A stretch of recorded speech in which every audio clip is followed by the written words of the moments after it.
Tu penses que tu vas jouer samedi puisque tu parles de ça et qu'on parle de prévision. Donc je rappelle, on est avant la 4e manifestation des Gilets jaunes et toi tu parles de révolte à la fin de ton spectacle. Oui, mais moi je pense que c'est des gens qui ne sont pas entendus et qu'il faut vraiment entendre ces Français, que c'est vraiment important de prendre vraiment la mesure du désastre. Ces gens qui sont dans les petits villages, qui viennent jusqu'à Paris pour manifester, ne pas les respecter, ne pas les entendre, c'est extrêmement grave. Et c'est pareil pour les étudiants. Je veux dire, moi ce matin j'étais à une manifestation de lycéens qui n'étaient pas d'accord pour qu'on bloque les études des étrangers qui n'ont pas les moyens d'aller dans les écoles supérieures. Et c'est pareil avec toutes leurs nouvelles lois. Donc à un moment donné, ces gens, il faut les respecter. On ne peut pas ne pas respecter. Moi, je suis quelqu'un qui... là, je suis au Théâtre du Rond-Point et je suis très heureux et très fier d'être à cet endroit. On m'a dit que, ouais, le Théâtre du Rond-Point, ceci, cela, mais c'est des énormes conneries. Je veux dire, moi, il y a plein de théâtres à Paris qui n'ont pas voulu m'accueillir. Et c'est ce théâtre-là, avec les propos que je tiens, qui sont quand même... je ne suis pas quelqu'un qui ferme sa gueule, je dis ce que j'ai à dire. Vraiment, je m'en fous. Mais je m'en fous vraiment. Donc, et eux, ils m'accueillent. Ils me donnent la place pour parler, pour aimer, pour essayer. Et du coup, je pense que ouais, c'est important ce qu'ils ont à dire, ces gens. Et qu'en les écoutant, en essayant d'être ensemble, de vraiment faire une France ensemble, on pourra s'en sortir. Mais si tu déconsidères les gens et que tu fais que des cadeaux fiscaux à des grandes entreprises, etc., mais on va vers où ? On va vers quoi ? Moi, je suis avec eux, quelque part. Et d'après toi, les artistes sont assez présents dans cette affaire ? Moi, je veux pas juger les autres. Je pense que non. Je pense que non. Moi. C'est pour ça que oui, mais ça c'est toi. Mais moi, c'est pas mon propos. Moi, je suis pas là pour juger les autres. Chaque artiste fait ce qu'il a à faire.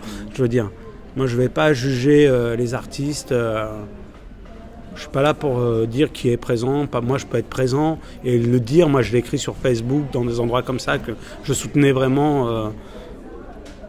Mais même les étudiants, en fait.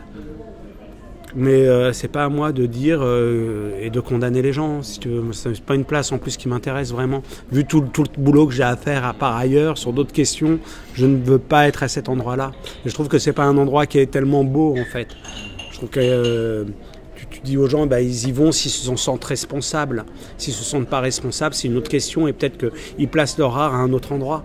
Chacun place son art où il veut. Moi, je vais pas venir voir un mec lui dire sois présent là et ferme ta gueule quoi. Tu vois, je trouve que c'est pas l'artiste. Il doit lui inventer des mondes à venir. Il doit inventer des mondes à venir sur un plateau de théâtre ou sur une écriture ou sur une écoute des gens. Du coup, il doit être dans quelque chose qui est en même temps merveilleux parce qu'il réinvente des nouvelles règles d'équilibre entre les êtres et entre le langage et le réel, sur des constructions qui font un petit peu, qui font un peu ce qui est notre monde extérieur. On fabrique l'extériorité. C'est une fabrication le dehors. Donc il doit se battre pour faire une belle fabrication. Et se battre, ça ne veut pas dire être volontaire. Ça veut dire des fois être dans le silence, attendre le bon moment pour parler, réfléchir. C'est vachement important qu'il y ait des endroits de doute, des endroits d'inattendu. Il ne faut pas attendre. Les gens, on les confronte sans arrêt à dire ça c'est noir, ça c'est blanc. Fais ton choix. C'est horrible. Laissez le temps de la réflexion, laissez le temps de l'innocence, laissez le temps de l'inconnu, laissez le temps d'une rencontre entre les gens pour d'un seul coup libérer des préjugés. Si tu laisses pas ce temps-là, tu forces les gens à aller dans des directions et tu deviens idéologue et tu deviens super démago et ça devient super bête. Il faut laisser le théâtre, c'est génial parce que c'est un espace où on peut mettre les gens dans le doute, les laisser réfléchir, croire, rêver, attendre, ne pas être d'accord. C'est un temps comme ça qui est suspendu avec de l'humour, nous on vient, on se présente avec une figure. C'est juste une figure avec une bouche, une parole. On peut nous tirer dessus, mais comme on peut nous écouter. Et on peut avoir de l'empathie comme on peut. Et du coup, laisser ce temps. Ce temps est hyper important aujourd'hui.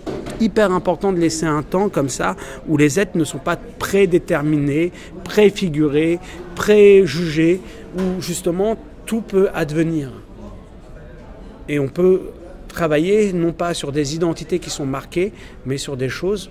Comment on fait un mouvement ensemble, comment on avance ensemble sur une ligne.